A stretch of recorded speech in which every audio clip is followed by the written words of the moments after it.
just a working mom who's doing her own dip powder nails at home. I'm not a trained professional. My hope is to inspire you by sharing my own creations. Enjoy!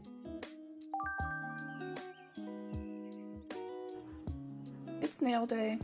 Step 1 is going to be using my high-speed Dremel to buff off that shiny top coat so that the acetone soak is able to work more quickly and efficiently to remove all the dip layers. It's been about 20 minutes. I'm all done grinding. As you can see, it has a very scratchy and matte finish look now. All the gloss is gone. I did end up spending a little more time grinding through the chrome products. I find that it takes it a little bit longer for the acetone to soak through that, so I do grind a little bit more of that chrome off for the best results.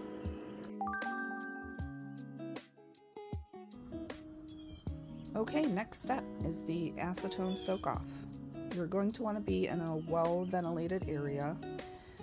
I am in my sunroom with all the windows open. I'm also going to have a fan blowing so that it creates a cross breeze for me. When the acetone gets warm, it evaporates quickly and you end up with a lot of fumes, so you do want to be well ventilated. I have my large bowl of water, which I have warmed in the microwave.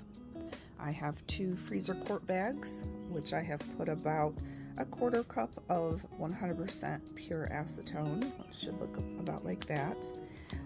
Depending on how long your soak takes, you may find you need to add a little bit extra acetone to your bag, so have extra nearby, and we'll get going. After about 5 minutes, I have a good amount of removal. The nails with the stickers on them are taking a little bit longer. That's pretty typical.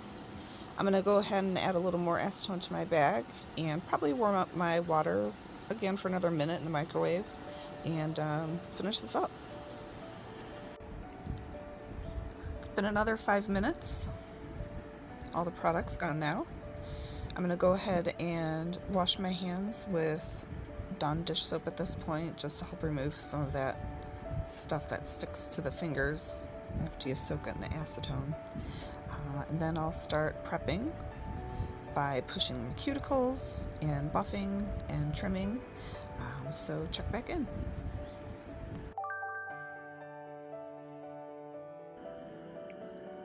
To prep my nails, I have used the cuticle pusher to push back the cuticles around my nail bed.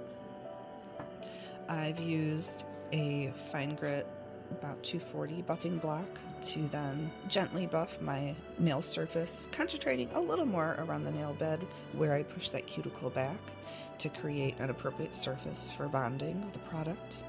I then washed my hands with Dawn dish soap using a scrub brush, scrubbed them, cleaned them really well, and then lastly, to get them ready for applying product, I used acetone wipe to clean any additional debris or oils before applying. I've completed prepping my nails for applying dip powder. I can't stress enough how important that step is to ensure the longevity of your manicure. If you don't make sure that the nail is free of all debris and oil, then the likelihood of cracking or lifting kind of increases. As you can see, I go for kind of a medium length square tip for the shape of the nail. Obviously, whether you do your nails longer or shorter is up to you, and the shape of the nail, whether it be round or oval or pointy or square, is also completely up to you. So now it's time to create, and I have my powders ready to go here in the colors that I've chosen for my manicure, which decided to try this black and red French tip technique. It's actually the first time I've tried a French tip technique, so I'll be learning something new today with you. So let's get into this. I started with 2 thin strip layers of build powder. Not a necessity, but I find it adds strength and shaping to the final manicure. The first layer of color was nude, that I only applied to about 2/3 of the nail. Not going all the way to the cuticle with preliminary coats can help avoid appearing excessively thick ultimately. With this layer, I've applied the liquid base coat closer to, but not all the way to my cuticle edge. Then I carefully dipped the left corners into a tray of red powder, then applied nude over the remaining exposed base coat by sprinkling it over the entire nail and then tapping the excess off.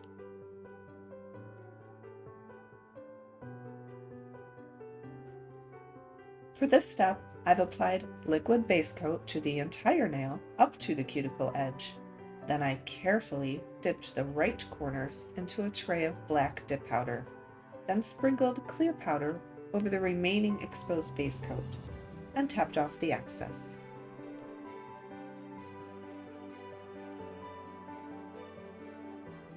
I buffed the nails, getting stickers with a fine sanding block, then applied base coat and allowed to dry. Then using tweezers, I applied the stickers and pressed using a piece of rubber material to firmly adhere it. I then applied 2 coats of clear dip powder to all the nails, the first coat applied to about 3/4 of the nail length, and second coat to the entire nail.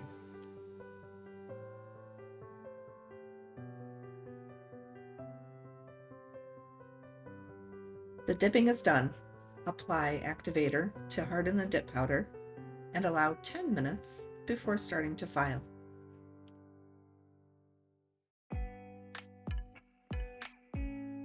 Probably the most tedious step, but very important, is to file the nail surface to shape it using a coarse grit file.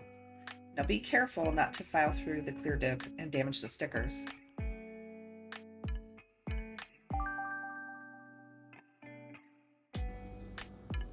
Here's the final product. At this point, I've smoothed out the nails using a fine grit sanding block, and then I applied activator one more time, waited 5 to 10 minutes, and applied a first quick coat of top coat, waited 2 minutes, applied another more generous coat of top coat, and then they cure pretty quickly. I try not to touch anything for a good 10 minutes, but then the very last step, pretty important, be kind to your hands and apply cuticle oil to those cuticles. They get a little roughed up with all that sanding and buffing.